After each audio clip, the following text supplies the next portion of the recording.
All right, what is up, my brothers? So in this video, I have this clip that was forwarded to me of an expert family lawyer who's warning men about the kind of women that cause problems in her practice. And this is a female, by the way, that's divulging this information.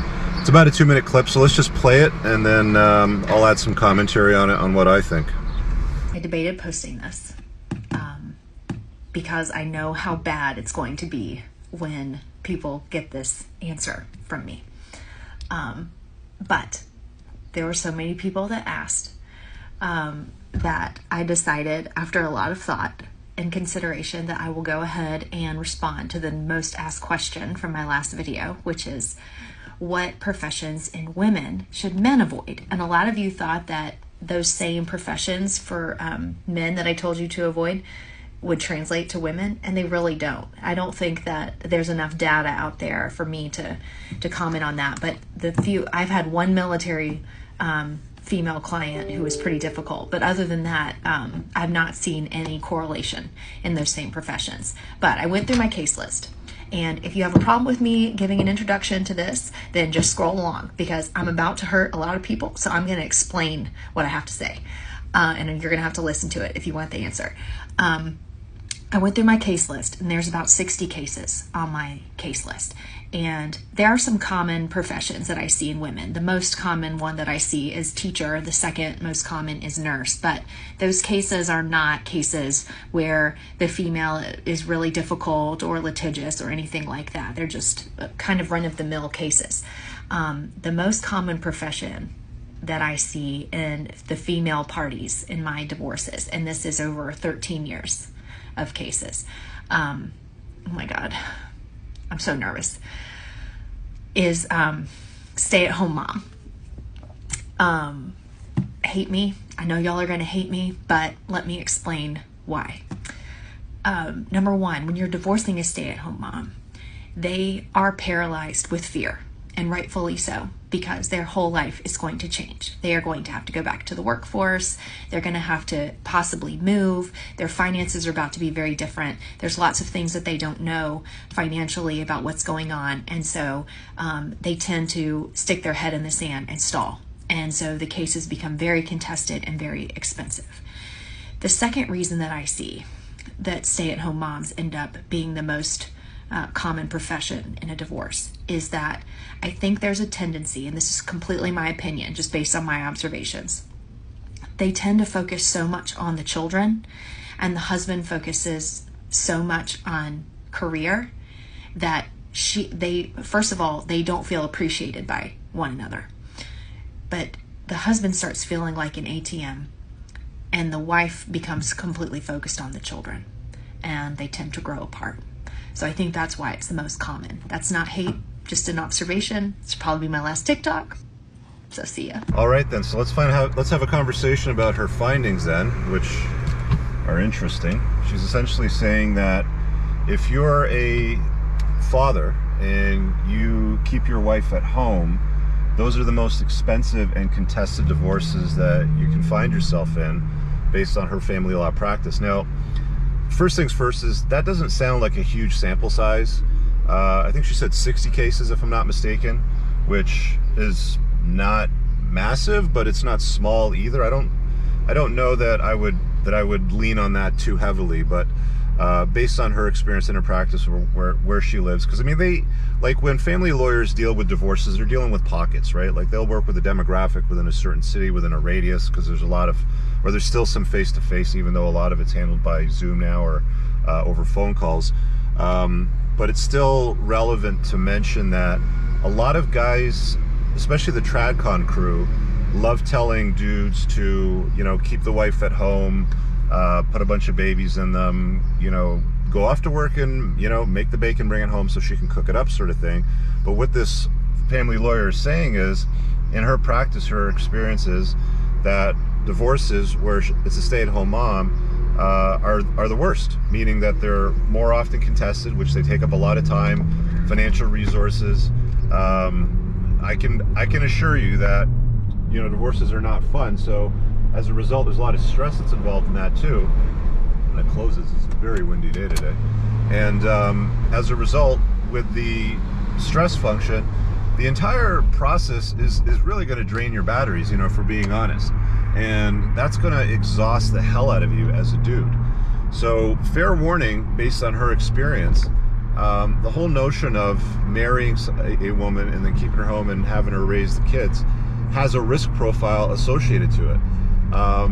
You have to have solid game. You have to be on your mark. You have to have good frame in a long-term relationship if you're going to deal with a chick in a environment where family law is so hostile towards men. Because one of the outcomes, which she didn't talk about in this, is not only is it expensive and contested, it takes a lot of time when you're divorcing a stay-at-home mom, but if you're the guy that went out to work and made all the money and she stayed home and raised the kids, the argument that these women will always make is, well, my skills are out of date, you know, I gave up having a career to raise his children, so I am no longer strong and independent and powerful and, you know, blah, blah, blah, like the toxic feminist narrative that, you know, women always regurgitate. I now need his money, his resources, and his support. Because family law ensures that she will still stay home. 2 homes now have to be maintained now, in fact, because he's got to keep a house and she has to keep a house. So he's now managing 2 homes and paying for both of them so that she can be a stay-at-home mom in the new house. That's just the way it is. That's how family law works. You know, if you kept her home and she did all the child rearing, if you get divorced, which it sounds like is her most popular cases, she is going to not only probably have the kids still because she's a primary caregiver, but because she's a primary caregiver and still has the kids, you now manage 2 homes, you're going to see your kids less, and a lot of your wealth is going to transfer over to her in the form of alimony and child support. Again, this is all dependent on where you live and what family legislation says where you live in your state or province, but on a balance of probabilities, that's generally how it goes. So not only are the risks higher of her divorcing you if she's a stay-at-home mom, but you're also going to see your kids less and you're going to expose yourself to greater financial risk. So, I mean, you know, the whole TradCon argument of, you know, keep her home, find a good religious girl, conservative, blah, blah, blah, all of that is completely out the window now based on what this family lawyer has just told us from her practice. So how do you deal with that?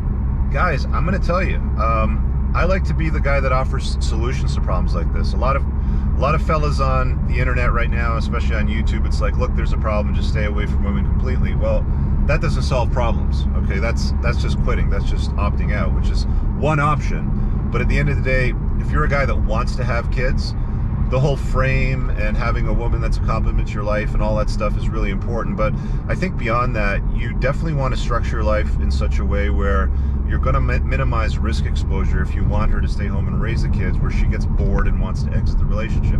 You got to remember, like, as the kids get a little bit older and they start going to school, kindergarten, up through all the other grades, she's now home doing nothing. You know, she's purportedly a caregiver taking care of your house, but she's not really doing anything during the day. So she's going to consume that with her friends, yoga class, watching shows on TV. And what ends up happening to a lot of women is they get bored of being married. They get bored of being, you know, like in a relationship. And, you know, as she mentioned in the video, her focus becomes the kids. His focus becomes making money. They grow resentful of one another. He feels like an ATM. She feels like whatever. She's not appreciated or whatever it happens to be. And then she thinks, well, the grass is greener somewhere else because I saw Eat, Pray, Love the other day and it worked well for Julia Roberts, or my girlfriend Becky, it worked out for her. You know, she thinks her life is better. And then she goes and pulls the plug on the family. And it's stupid because not only does it ruin the family, it also ruins the kids' opportunity to grow up with their father. It creates a whole cascade of problems, right? Like, family law is very, very difficult.